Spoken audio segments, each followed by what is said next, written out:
ಎಲ್ಲ ಇದ್ರು. ನಾನು ಸಿದ್ದರಾಮಯ್ಯನವರು, ನಮ್ಮ ನ್ಯಾಮಗೌಡರು ಅವರೆಲ್ಲ ನಾವೆಲ್ಲ MLAಗಳು ನಾವೆಲ್ಲ ಹೋರಾಟ ಮಾಡಿ ಏನಪ್ಪ ಕೊಡ್ರಿ ಅವ್ರಿಗೆ ಒಂದಷ್ಟು ದುಡ್ಡು ಕೊಡ್ರಯ್ಯ ಅಂತೇಳಿ ನಾವೆಲ್ಲ ಹೋರಾಟ ಮಾಡ್ದು. ಹೋಗಿದ್ದು ಅವ್ರ ಹತ್ರ ಎಲ್ಲ ಮಾತಾಡ್ದು. ಹೋಗಿ ಮಾತಾಡಿ ಕೊಡ್ರಯ್ಯ ಒಂದು 10,000 ಕೊಡಿ ಅಂತ ಯಡಿಯೂರಪ್ಪನವ್ರು ಕೇಳ್ದು. ಯಾರಿಗಾರು 10,000 ಯಾರಿಗಾರು ಅನುಕೂಲ ಆಯ್ತಾ? 22 ಲಕ್ಷ ಕೋಟಿ ಇವತ್ತು ಕೇಂದ್ರ ಸರ್ಕಾರದ ಬಿಡುಗಡೆ ಮಾಡೋದು. ಯಾರಿಗೆ? ಎಲ್ಲ ಅನುಕೂಲಸ್ಥರಿಗೆ, ಯಾರಿಗೂ ಇಲ್ಲ. ನೀವು ನೋಡಿದ್ರೆ, ನೀವು ಕೇಳಿದ್ರೆ ಆಕ್ಸಿಜನ್ ಅಂತ ನಮ್ಮ ಕೋವಿಡ್ ಸಂದರ್ಭದಲ್ಲಿ ಎಂತ ನರಳಿದ್ರು. ಆಕ್ಸಿಜನ್ ಇಲ್ಲದೆ ಪಿತಿ ಪಿತಿ ಪಿತಿ ಅಂತ ನಮ್ಮ ಚಾಮರಾಜನಗರದಲ್ಲಿ 36 ಜನ ಸತ್ತೋದ್ರು. ಒಬ್ಬ ಮಂತ್ರಿ ಹೋಗ್ಲಿಲ್ಲ ರೇ, ಒಬ್ಬ ಮಂತ್ರಿ ಹೋಗ್ಲಿಲ್ಲ, ಒಬ್ಬ ಆಫೀಸರ್ಗೆ ಸಸ್ಪೆಂಡ್ ಮಾಡಲಿಲ್ಲ. ನಾವು ಹೋಗಿ ಅವರ ರಕ್ಷಣೆಗೆ ಹೋಗಿ ಮನೆಗೆ ಹೋಗಿ ಕಾಂಗ್ರೆಸ್ ಪಕ್ಷದಿಂದ ಸಹಾಯ ಹಸ್ತ ಮಾಡಿ ನಿಮ್ಮ ಮನೆಗಳಿಗೂ ಬಂದು ಕಳಿಸಿ ಧೈರ್ಯ ಹೇಳಿ ತುಂಬಿ ಇವತ್ತು ನಾವು ಕಾಂಗ್ರೆಸ್ ಅವರು ಆವತ್ತಿನ ಕಾಲದಲ್ಲಿ ಅಷ್ಟೋ ಇಷ್ಟೋ ನಾವು ಸೇವೆಯನ್ನು ನಾವು ಮಾಡ್ದೋ ಇಲ್ವೋ? ಇವತ್ತು ಮೋದಿ ಅವರು ಇಂಜೆಕ್ಷನ್ ಕೂಡ ಕೊಟ್ರು. ಫಸ್ಟ್ ಆಗಲ್ಲ ಅಂತ ಹೇಳಿದ್ರು, ಕೊನೆಗೆ ಇಂಜೆಕ್ಷನ್ ತಗೊಂಡು ಬಂದ್ರು, ಅದಕ್ಕೆ ಸರ್ಟಿಫಿಕೇಟ್ ಕೊಟ್ರು. ಸಾವಿರಾರು ಜನ ಸತ್ರಲ್ಲ, 4 ಲಕ್ಷ ಜನ. ಅದಕ್ಕೆ ಯಾಕೆ ನಿಮ್ ಫೋಟೋ ಹಾಕೊಳ್ಳಿಲ್ಲ? ಕೋವಿಡ್ ಮಾತ್ರ ಫೋಟೋ ಹಾಕೊಂಡ್ರಿ, ಸತ್ತಾಗ ಮಾತ್ರ ಹಾಕೊಳ್ಳಿಲ್ಲ. ಇವತ್ತು ಹೇಳ್ತಾ ಇದ್ದೀನಿ, ಆ ಕೋವಿಡ್ ನೆನೆಸ್ಕೊಂಡ್ರೆ ಭಯ ಆಯ್ತದೆ. ನಾನು ಕಾಂಗ್ರೆಸ್ ಪಕ್ಷದ ಅಧ್ಯಕ್ಷನಾಗದೆ. ಅಧ್ಯಕ್ಷನಾದ ತಕ್ಷಣ ಪಾಪ ನಿಮ್ ಬಾಗಲಕೋಟು, ಬಿಜಾಪುರ, ಯಾದಗಿರು, ಬೆಳಗಾಮವರೆಲ್ಲ ಪಾಪ 3ರಷ್ಟು ದುಡ್ಡು ಕೊಡಬೇಕು ಅಂತ ಹೇಳಿದ್ರು. ಯಾರು ಕೊಡ್ತಾರೆ? 700 ರೂಪಾಯಿ ದುಡ್ಡಿಗೆ 2,000 ಕೊಡಬೇಕು ಅಂತ. ಕೊನೆಗೆ ನಮ್ಮ ಮನೆ ಬಾಗಿಲಿಗೆ ಪಾಪ ಯಾದಗಿರಿ ಹುಡುಗರು ಬಂದ್ರು. ಖರ್ಗೆ ಸಾಹೇಬ್ರು ನೋಡಕ್ ಹೋಗಿರಂತೆ, ಬಸ್ ಚಾರ್ಜ್ ಇಲ್ಲ ಅಂತ. ಕೊನೆಗೆ ನಾನು ಸಿದ್ದರಾಮಯ್ಯನವ್ರು ಮಾತಾಡಿದೆ, ಫೋನ್ ಮಾಡಿದೆ, ಹಿಂಗಿದೆ ಅಂತ. ನಡಿ ಈಗ ಶುರು ಮಾಡೋಣ. ಕೇಸರಿಯಿಂದ ಮನೋಲ್ಲಾಸ ಮನಸ್ಸು ಮತ್ತೇರಿ ಕುಣಿದಾಡಿದೆ ನೋಡು, ಮನಸ್ಸು ಮತ್ತೇರಿ ಕುಣಿದಾಡಿದೆ ನೋಡು. ಕ್ಷಣ ಕ್ಷಣವೂ ಆಚರಿಸಿ ಕೇಸರಿ ಹಬ್ಬ. ವಿಮಲ್ ಬಾಯಲ್ಲಿ ಹೇಳಿ ಕೇಸರಿ.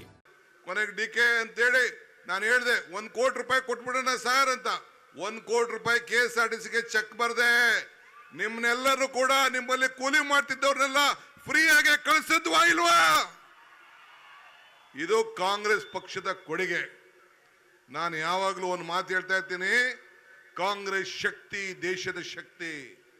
ಕಾಂಗ್ರೆಸ್ ಇತಿಹಾಸ ಈ ದೇಶದ ಇತಿಹಾಸ. ಕಾಂಗ್ರೆಸ್ ಅಧಿಕಾರಕ್ಕೆ ಬಂದ ಎಲ್ಲ ವರ್ಗದ ಜನ ಅಧಿಕಾರಕ್ಕೆ ಬಂದಂಗೆ. ಯಾವಾಗ ಕಾಂಗ್ರೆಸ್ ಇವತ್ತು ನಿಮ್ಮ ಡ್ಯಾಮ್ ಇದೆ ನೋಡ್ಕೊಂಡು ಬಂದು ಹೆಲಿಕಾಪ್ಟರ್ ಅಲ್ಲಿ, ಆ ಡ್ಯಾಮು ಯಾರು ಕಟ್ಸಿದ್ರು?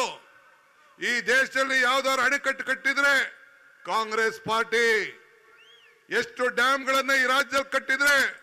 ನಾನು ಇವತ್ತು ಬಿಜೆಪಿ ಅವ್ರು ಕೇಳ್ತಾ ಇದ್ದೀನಿ, ಒಂದು ಡ್ಯಾಮ್ ನಿಮ್ ಕೈಲಿ ಕಟ್ಟಕ್ಕಾಗ್ಲಿಲ್ಲ, ಒಂದು ಕೆರೆ ಕಟ್ಟಕ್ಕಾಗ್ಲಿಲ್ಲ, ಒಂದು ಪವರ್ ಸ್ಟೇಷನ್ ಕಟ್ಟಕ್ಕಾಗ್ಲಿಲ್ಲ, ಒಂದು ಸಂಸ್ಥೆ ಕಟ್ಟಕ್ಕಾಗ್ಲಿಲ್ಲ, ಯಾವೊಂದು ಹಾಸ್ಪಿಟಲ್ ನಿಮ್ ಕೈಲಿ ಕಟ್ಟಕ್ಕಾಗ್ಲಿಲ್ಲ. ಯಾವ್ದಾದ್ರು ಈ ರಾಜ್ಯದ ಜನತೆಗೆ ಕಾರ್ಯಕ್ರಮ ಕೊಟ್ಟಿದ್ರೆ, ಉಳುವನ್ಗೆ ಭೂಮಿ ಯಾರು ಕೊಟ್ರು? ಮೊನ್ನೆ ರಾಹುಲ್ ಗಾಂಧಿ ಅವರು ಭಾರತ್ ಜೋಡೋ ಯಾತ್ರೆ ಬರ್ತಾ ಇದ್ರು. ನಾವು ಮೊಳಕಾಲ್ಮೂರಿನಲ್ಲಿ ನಿಂತ್ಕೊಂಡು ಟೀ ಕುಡಿಯಕ್ಕೆ ರಾಹುಲ್ ಗಾಂಧಿ ಅವರು ನಿಲ್ಸಿದ್ರು. ಅಲ್ಲಿ ನಿಲ್ಸಿದಾಗ ಒಂದು ತಾಯಿ, ಮೊನ್ನೆ 3 ತಿಂಗಳಾಯ್ತು ಆಕೆ ಮೃತಪಟ್ಟು ತಾಯಿ. ಆ ತಾಯಿ ಬಂದು ಹೇಳಿದ್ರು, 2 ಸೌತೆಕಾಯಿ ಹಿಡ್ಕೊಂಡು ಬಂದು ರಾಹುಲ್ ಗಾಂಧಿ ಕೊಡಕ್ ಬಂದ್ರು. ನಾನು ಕೇಳಿದೆ ಏನು ಅಂತ ಅಂದ್ಬಿಟ್ಟು ರಾಹುಲ್ ಗಾಂಧಿ ಕೇಳಿದೆ, ಏನು ಅಂತ. ಒಬ್ಬ ನಿಮ್ಮ ಅಜ್ಜಿ ಇಂದಿರಾ ಗಾಂಧಿ ಕೊಟ್ಟ ಜಮೀನು ಅದ್ರಲ್ಲಿ ಬೆಳೆದಿದ್ದೀನಿ ಕಣಪ್ಪ ಸೌತೆಕಾಯ ತಗೋ ಅಂತ ಕೊಡ್ತಾ ಇದ್ರು. ಇದು ಕಾಂಗ್ರೆಸ್ ಪಕ್ಷ. ಉಳುನ್ಗೆ ಭೂಮಿ ಕೊಟ್ಟಿದ್ ಯಾರು? ರೈಟ್ ಇದು ನಿಮಗೆ ಸಾಮಾಜಿಕ ನ್ಯಾಯ ಕೊಟ್ಟಿದ್ ಯಾರು? ಇವತ್ತು ಬ್ಯಾಂಕ್ ರಾಷ್ಟ್ರೀಕರಣ ಮಾಡಿದ್ ಯಾರು? ಇವತ್ತು ಆಹಾರ ಭದ್ರತೆ ಕಾಯ್ದೆ ಸಿದ್ದರಾಮಯ್ಯನವರು ಬಸವಣ್ಣನ ನಾಡಿನಲ್ಲಿ ಬಸವಣ್ಣನ ಹುಟ್ಟು ದಿನ ಪ್ರಮಾಣ ವಚನ ತೆಗೆದುಕೊಂಡು ಈ ಅನ್ನಭಾಗ್ಯ ಯೋಜನೆಯನ್ನು ತಂದ್ರು. ಯಾರು ಮಾಡಿದ್ರು ಅದನ್ನ? ಬಿಜೆಪಿಯವರು ಮಾಡಿದ್ರಾ? ಬಿಜೆಪಿಯವರನ್ನ ಕಾನೂನು ತೆಗೆದುಕೊಂಡು ಬಂದಿದ್ರಾ? ಬಿಜೆಪಿಯವರು ಕಾನೂನು ತಗೊಂಡು ಬರಕ್ ಆಗ್ಲಿಲ್ಲ. ಕಾಂಗ್ರೆಸ್ ಸೋನಿಯಾ ಗಾಂಧಿ ಅವರ ನೇತೃತ್ವದಲ್ಲಿ ಮನಮೋಹನ್ ಸಿಂಗ್ ರವರು ತಂದ್ರು. ಅದಕ್ಕಿಂತ ಮುಂಚಿತವಾಗಿ ನಮ್ಮ ಸಿದ್ದರಾಮಯ್ಯನವರು ಇವತ್ತು 5 kg ಅಕ್ಕಿಯನ್ನು ಅವತ್ತು ಪ್ರಾರಂಭ ಮಾಡಿದ್ರು. ಇವತ್ತು ನಾವು 10 kg ಕೊಡ್ತಾ ಇದೀವಿ. ಅದು ಆ ವಿಚಾರಕ್ಕೆ ನಾನು ಬರ್ತಾ ಇದ್ದೀನಿ. ಹಿಂಗೆ ಇವತ್ತು ಈ ದೇಶದಲ್ಲಿ ಯಾವ್ದಾದ್ರು ಉದ್ಯಮಗಳಿಗೆ ಫ್ಯಾಕ್ಟರಿ ಕೊಟ್ಟಿದ್ದು, ಫ್ಯಾಕ್ಟರಿಗಳು ಕಟ್ಟಿ ಉದ್ಯೋಗವನ್ನು ಕೊಟ್ಟಿದ್ದು, ಇವತ್ತು ಏನಾದ್ರು ಮಾಡಿದೀವಿ ಅಂತಂದ್ರೆ, ಉಳುನ್ಗೆ ಭೂಮಿ ಕೊಟ್ಟಿದ್ದೀವಿ ಅಂತಂದ್ರೆ ಇವತ್ತು ಕಾಂಗ್ರೆಸ್ ಪಕ್ಷ ಕೊಟ್ಟಿದೆ. ಮೊನ್ನೆ ಫಾರೆಸ್ಟ್ ಎಲ್ಲ ಫಾರೆಸ್ಟ್ ಅಲ್ಲಿ ಇರೋರಿಗೆ ಹಿಂದೆ ಭೂಮಿ, ರೆವಿನ್ಯೂ ಭೂಮಿ ಎಲ್ಲ ಕೊಟ್ಟು ನಾವು 53-52 ಫಾರಂ ಕೊಟ್ಟು ಜಮೀನನ್ನ, ಸಾವಿರಾರು ಎಕರೆ ಜಮೀನನ್ನ ಹಂಚೋ, ಎಲ್ಲರೂ ಕೂಡ ಬಡವರಿಗೆಲ್ಲ ನಾವು ಹಂಚೋ. ಯಾರು ಮಾಡಿದ್ರು ಅದನ್ನ? ಕಾಂಗ್ರೆಸ್ ಪಕ್ಷ ಮಾತ್ರ ಮಾಡ್ತು. ಫಾರೆಸ್ಟ್ ಅಲ್ಲೂ ಕೂಡ ಇವತ್ತು ಕೊಡುವಂತ ಒಂದು ತೀರ್ಮಾನವನ್ನು ಕೂಡ ಹಿಂದೆ ಮನಮೋಹನ್ ಸಿಂಗ್ ಕಾಲದಲ್ಲಿ ಇವತ್ತು ಮಾಡ್ತು. ಇಂಥ ಯಾವ್ದಾದ್ರು ಕಾರ್ಯಕ್ರಮ ಮಾಡಿದ್ದು ಕಾಂಗ್ರೆಸ್ ಪಕ್ಷ. ಒಂದು ಹೇಳ್ರಿ ಬಿಜೆಪಿದು. ನಾನು ಹೋದ ಎಲೆಕ್ಷನ್ ಅಲ್ಲಿ ಬಂದು ನಾನು ಒಂದು ಮಾತು ಹೇಳಿದ್ದೆ, ಇಲ್ಲೆಲ್ಲ ಬಂದು ಹೇಳಿದ್ದೆ. ಏನ್ ಹೇಳಿದ್ದೆ ಅಂದ್ರೆ, ಕಮಲ ಕೆರೆಯಲ್ಲಿದ್ದರೆ ಚಂದ, ತೆನೆ ಹೊಲದಲ್ಲಿದ್ದರೆ ಚಂದ, ಈ ದಾನ ಧರ್ಮ ಮಾಡುವ ಕೈ ಅಧಿಕಾರದಲ್ಲಿದ್ರೆ ಮಾತ್ರ ಚಂದ ಅಂತ ಹೇಳಿದ್ದೆ. ಏನಾಯ್ತು? ಈ ದಾನ ಧರ್ಮ ಮಾಡುವ ಕೈ ಅಧಿಕಾರ ಬಂದದ್ಕೆ ಎಲೆಕ್ಷನ್ ಮುಂಚಿತವಾಗಿ ನಾವು ಪ್ರವಾಸ ಮಾಡ್ದೋ, ಪ್ರಜಾಧ್ವನಿ ಮಾಡ್ದೋ, ಜನರ ಕಷ್ಟ ಕೇಳ್ದೋ, ಮೇಕೆದಾಟು ಯಾತ್ರೆ ಮಾಡ್ದೋ, ಸ್ವತಂತ್ರ ನಡಿಗೆ ಮಾಡ್ದೋ, ಹೋರಾಟ ಮಾಡ್ದೋ, ಜನಧ್ವನಿ ಮಾಡ್ದೋ, ಹೋರಾಟ ಮಾಡಿ ಜನರ ಮಧ್ಯೆ ಇವತ್ತು ಜನರ ಸಮಸ್ಯೆ ಕಷ್ಟ ಸುಖ ಏನು ಕೇಳ್ದೋ. ತಾಯಂದಿರು ಹೇಳಿದ್ರು, ಇಲ್ಲೇ ನಮ್ಮ ಸೌಮ್ಯ ರೆಡ್ಡಿ ಇಲ್ಲಿದ್ದಾರೆ, ಅವ್ರ ಕ್ಷೇತ್ರಕ್ಕೆ ಹೋಗಿದ್ದ ನಾವು, ನಡ್ಕೊಂಡು ಹೋಗಿದ್ದ ನಾವು, ಎಲ್ಲಾ ಕ್ಷೇತ್ರಕ್ಕೆ ಹೋಗಿ ಪ್ರವಾಸ ಮಾಡ್ದೋ. ರಾಹುಲ್ ಗಾಂಧಿ ಅವರು ಎಲ್ಲೆಲ್ಲಿ ಚಾಮರಾಜನಗರದಿಂದ ಹಿಡಿದು ಈ ಕಡೆ ಬಳ್ಳಾರಿ ಮುಗಿಯೋ ಗಂಟ, ಏನು ತೆಲಂಗಾಣ ಗಂಟ ಎಲ್ಲೆಲ್ಲಿ ನಡೆದ್ರು ಎಲ್ಲ ಕ್ಷೇತ್ರಗಳನ್ನು ಕೂಡ ಇವತ್ತು ಕಾಂಗ್ರೆಸ್ ಪಕ್ಷ ಗೆಲ್ತು. ಆ ಗೆದ್ದಂತ ಸಂದರ್ಭದಲ್ಲಿ ಜನರು ಕೇಳ್ದೋ, ನಿಮ್ ಸಮಸ್ಯೆ ಏನು? ತಾಯಂದಿರು ಹೇಳಿದ್ರು, ಅಪ್ಪ ಬೆಲೆ ಏರಿಕೆ ಜಾಸ್ತಿ ಆಗ್ಬಿಟ್ಟಿದೆ, ಪೆಟ್ರೋಲ್ ಬೆಲೆ, ಡೀಸೆಲ್ ಬೆಲೆ, ಗ್ಯಾಸ್ ಬೆಲೆ 400 ಇತ್ತು, 1100 ರೂಪಾಯಿ ಆಗೋಯ್ತು, ನಮ್ ಕೈಲಿ ತಡೆಯಕ್ ಆಗ್ತಾ ಇಲ್ಲ ಬೆಲೆ ಏರಿಕೆ. ಯುವಕರು ಹೇಳಿದ್ರು, ನಮ್ಗೆ ಉದ್ಯೋಗ ಇಲ್ಲ, ಏನ್ ಸಮಸ್ಯೆ ಆಗ್ತಾ ಇಲ್ಲ, ಸಂಸಾರ ನಡ್ಸಕ್ ಆಗ್ತಾ ಇಲ್ಲ, ಈ ಸರ್ಕಾರ ನಮ್ ಸಹಾಯ ಮಾಡಕ್ ಆಗ್ತಾ ಇಲ್ಲ. ಅದಕ್ಕೆ ನಾವು ಕೂತ್ಕೊಂಡು ತೀರ್ಮಾನ ಮಾಡ್ದೋ. ಮಹಾತ್ಮ ಗಾಂಧೀಜಿ ಅವರು ಕಾಂಗ್ರೆಸ್ ನಾಯಕತ್ವ ವಹಿಸಿದಂತ ಜಾಗಕ್ಕೆ ಹೋದೋ, ಇಲ್ಲಿಗೆ ಬೆಳಗಾಂಗೆ. ಅಲ್ಲಿಗೆ ಹೋಗಿ ಎಲ್ಲ ನಾನು, ರಾಜಣ್ಣ, ಸತೀಶ್ ಜಾರಕಿಹೊಳಿ, ನಮ್ಮ ಕಾಶ್ಯಪ್ಪ, ನಾವೆಲ್ಲ ನಮ್ಮ ಇವರು, ನಮ್ಮ ಎಲ್ಲ ನಿಮ್ಮ MLAಗಳು, ಎಲ್ಲ ನಮ್ಮ ಲೀಡರ್ಗಳೆಲ್ಲ ನಾವೆಲ್ಲ ಹೋದೋ. ಅಲ್ಲಿಗೆ ಹೋಗಿ ಅಲ್ಲಿ ಹೋಗಿ ಕೂತ್ಕೊಂಡು ಚರ್ಚೆ ಮಾಡ್ದೋ. ಮೊದಲನೇ ಕಾರ್ಯಕ್ರಮ ಕೊಡಬೇಕು ಅಂತೇಳಿ ಮಲ್ಲಿಕಾರ್ಜುನ್ ಖರ್ಗೆ ಅವರು ಬಂದಿದ್ರು. ಗಾಂಧಿ ಬಾವಿಲಿ ನೀರು ತೆಗೆದು ನೀರ್ನ ಚೆಲ್ಲಿ ಕಸ ಗುಡಿಸಿ ಇವತ್ತೆಲ್ಲ ತೀರ್ಮಾನ ಮಾಡಿದ್ರು. ನಮ್ಮ ಯೂತ್ ಕಾಂಗ್ರೆಸ್ ಪ್ರೆಸಿಡೆಂಟು ನಲ್ಮತ್ತು, ನಮ್ಮ ಪುಷ್ಪ, ಎಲ್ಲರೂ ಬಂದ್ಬಿಟ್ರು, ಎಲ್ಲರೂ ಬಂದಿದ್ರು.